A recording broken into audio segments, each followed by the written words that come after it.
Hi everybody, welcome back to Airbrush Artistry. This is Douglas Hartman, and I'm going to give you an update on Mr. Goblin portrait here.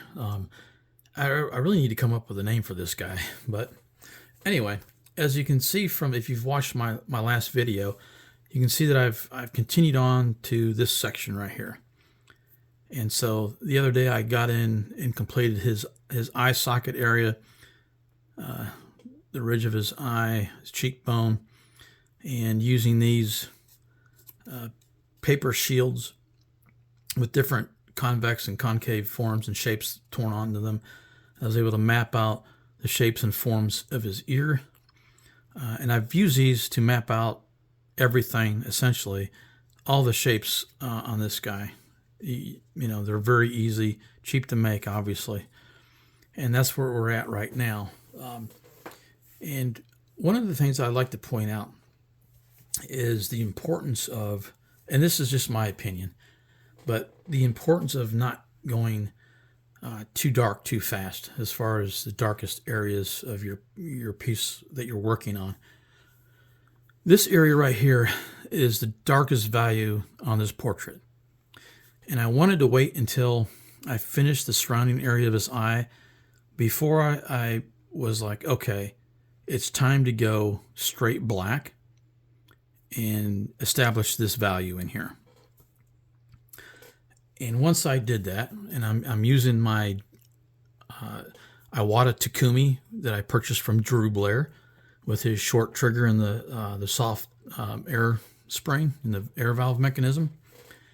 And that's where the beauty of a detailed airbrush comes in really handy, is being able to get these real nice, super soft blends. And that airbrush atomizes paint just beautifully. And just a tip for any beginners out there, it's really important to slowly build up your color in your values. I prefer to work light to dark. And once I established this value, then I was able to step back, look at the rest of the portrait that I've completed so far, and look at it and say, okay, I've got this value down. Okay, I can see that, you know, I need to come back in, and I darkened up this side of his inside of his nostril a little bit. I darkened up just a little bit on this side of his nostril. Underneath his nose right here, I darkened this up a little bit. Underneath his lip, the corners of his mouth, underneath his chin a little bit, and I darkened up the area underneath his cheekbone just a little bit. And so I waited to do that until I established the darkest value on this portrait. And to me, it's really important to do that. Just, you know, to hold off. Because once you lay that value in, if I would have already darkened up this area down here all the way and maybe realized, this looks too dark in comparison to this up here, it's harder to go back in and erase that area to make it look good. You can always go in later and add darker values. And that's another topic of discussion, the importance of, when you're working on an area, comparing the values of that area that you're working on compared to the values of the rest of your portrait. Or it doesn't have to be a portrait, anything that you're working on, to give it a more realistic appearance. It's very important to maintain value correction. Okay, a lot of that is based off your light source. Okay, in this portrait, I determined right away that my light source is going to be coming down and slightly over to the right. Okay, that's why these specular highlights here on his nose aren't centered. They're off a little bit. Okay, and same thing with his lips. All right, there's highlights on the tops of his lips on this side of his face, not over here. Okay, it's also going to determine this side of his upper lip, his lower cheek area right here, because of the direction of the light source, is naturally going to be a little bit lighter in value than this side. Same thing with his chin area. This side is going to be a little bit lighter than over here, okay? And when I move on to his ear, okay, this top area right here is going to be lighter in value than this area down in here, okay? His hairline is going to come down here.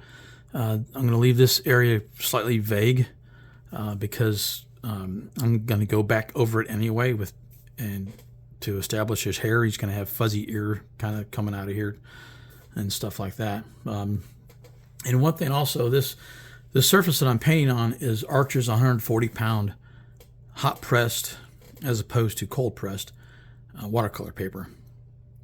The difference is between a hot press and cold press. Hot press has a smooth surface.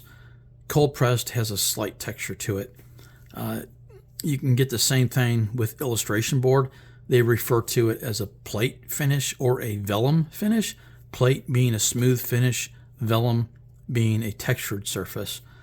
And I believe that they apply the same terminology to Bristol board as well, plate or vellum surface.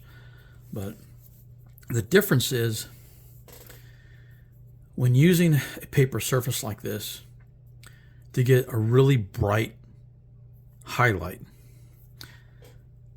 because it's paper, naturally it's going to absorb a little bit of the paint, okay? So it's really hard to get a super bright highlight using a stick eraser or an electric eraser, okay? What I had to do to get these specular highlights, like right here on the end of his tips of his nose and his pupil and these areas here on his eyelids, I had to use an X-Acto blade, okay, and use it to scratch through the paint into the surface of the paper. If I had a surface that I applied gesso to, the paint will not be absorbed by the gesso, and it's a harder surface. Therefore, it's easier to get the bright highlights using just a stick eraser or an electric eraser. And so I may, from now on, I may go with that in the future, just using a canvas and applying, maybe 3 or 4 coats of gesso on it to get a nice smooth surface. And that way it's easier to bring out the highlights, okay? But that's the update on this guy so far. What I'm going to be working on next is his ear. And then I will bounce back over to the right side of his face. And we'll work on his cheek area, his eye socket. Remember, I'm going to go ahead and do his socket's he's going to be missing an eye, essentially. So I'm going to work on that and probably have his other ear be torn off or torn in half or something like that, and then work up on his forehead. And the last part I'll work on would be his hair. He's going to have a slight kind of a mohawkish type hairdo with the sides coming down and whatnot. And then I'll work on the background. But I appreciate you guys watching. I appreciate everybody that has subscribed to my channel. It means the world to me.